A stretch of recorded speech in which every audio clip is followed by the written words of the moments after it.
The Blue Jewel. Chapter 8. Part 2.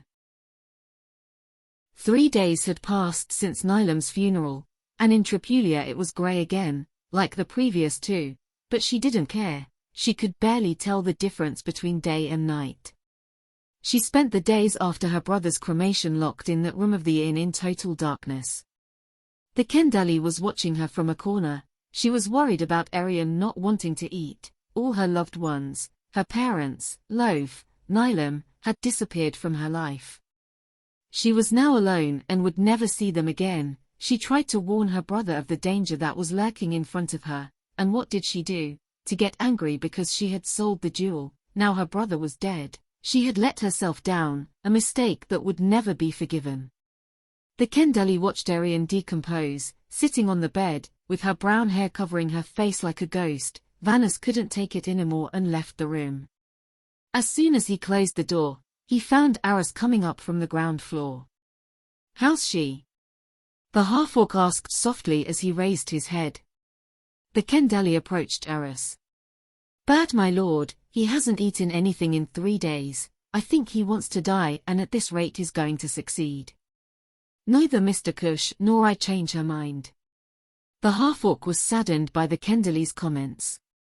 "A pity. I want you to accompany us to the meeting with the Mage Council. In the end, after our threats, they have agreed to solve all our doubts on this matter." "My lord, in this state I doubt if I can accompany you." Arras smiled for a moment and walked into Arian's room to enter without knocking.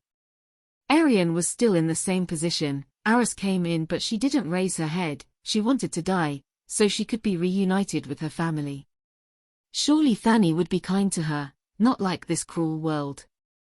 "I want to be alone." Arras knelt in front of her but was silent. "What do you want? You're really going to give up now? Your brother deceived you when you had risked everything to help him." Arian raised his head, his eyes contained in rage. "What do you know what it means to lose a loved one? Even if he deceived me. He was my brother and he loved me." She cried inconsolably again. "Crying doesn't fix anything. Your brother is far from here. What do you know? You make your living by killing for gold. You shouldn't care anymore. My brother was just another bag of gold." Arras sat down next to Arian, who jumped to the end of the bed. "I was 14 years old. That age for men is still a child. For orcs it is already adulthood. I was raised as an orc. I was already married and my wife was pregnant.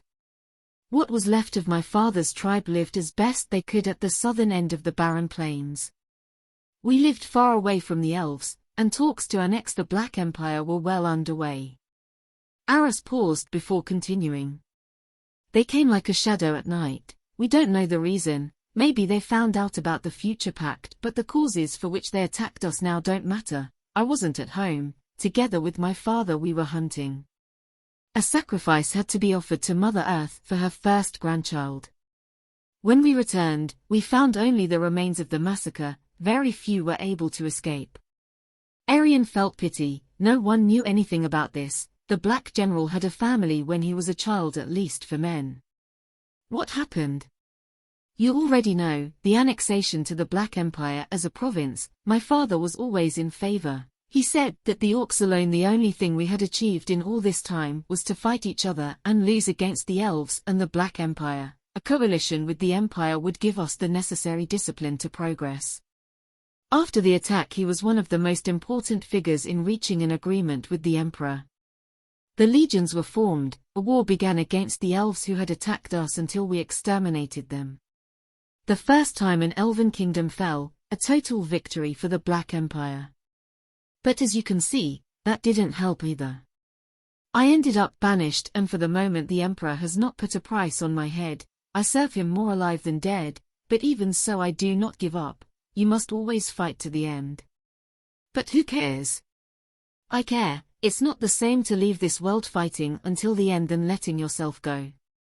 My father, wife, and son wouldn't care either." Arian fell silent. "Let's find out why your brother died." "Bye." The magicians wanted us to go to the exchange for a reason. I don't like to be the object of their plans. We will know the truth, or at least part of it. Vengeance, it was a reason to live as valid as any other. Nilam's death had at least served to prevent them from getting hold of the jewel. He had to protect it at all costs. It was what Loaf wanted. Why do you think magicians will tell us the truth? Arras showed him a little blue jewel that began to shine like never before. If they want this, they will have to collaborate.